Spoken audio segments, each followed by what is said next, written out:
Najprv sa vydýchla aj si oddychni a potom doma sa mocí. My s Pavlom máme na vrcholke si dávame hodinu vždy pauzu. Ja 15 minút stačí. Hodinu 7 minút sa dostaneme. Fľašku vypijeme a tak musíme. Zase točíš? To pána som si vážil. Ten obraz tak není vidno. Ale tú tabulu, no.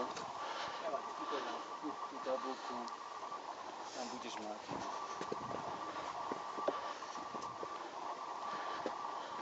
Blesk z toho divo? Neber ma z boku, potom ten nosisko mi tam svieti. Však aspoň každý vie, aký máš.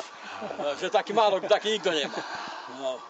Čakaj, ešte takto z boku ťa zoberiem. Kto sa môže pochváliť takým bratia Fakom? Vilo sám.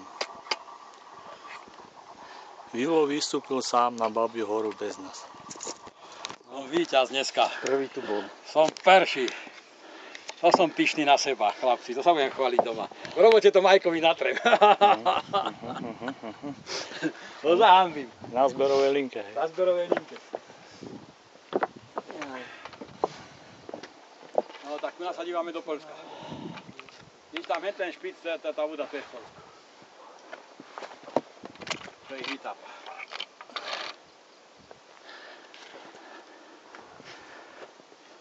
A čo chcete? Ja som vedel, že to bude takéto dneska. Že bude vysoká oblačnosť a takáto viditeľnosť bude.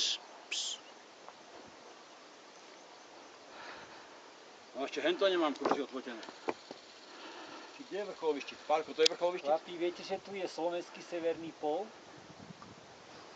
Modralova. Slovenský severný pól, 1150 metrov. Počúvaj, toto není on. Je tu tabúka. No tam a ďalej je. Ja nehovorím, že tuto. To je 2 hodiny 10 No, odtiaľ Ale je to. No. slovenský severný pól. A o tom viem? Babia hora, 1923.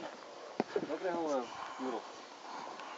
No a teraz pozrieme na môj barometer. No. Koľko ukazuje? Hoď oko. 1700, presne, 20 metrov. A pozrieme, čo robí GPS. Prvýkrát som sa čo nekúka. Ja si tak kúkal. No, Babia hora 1723.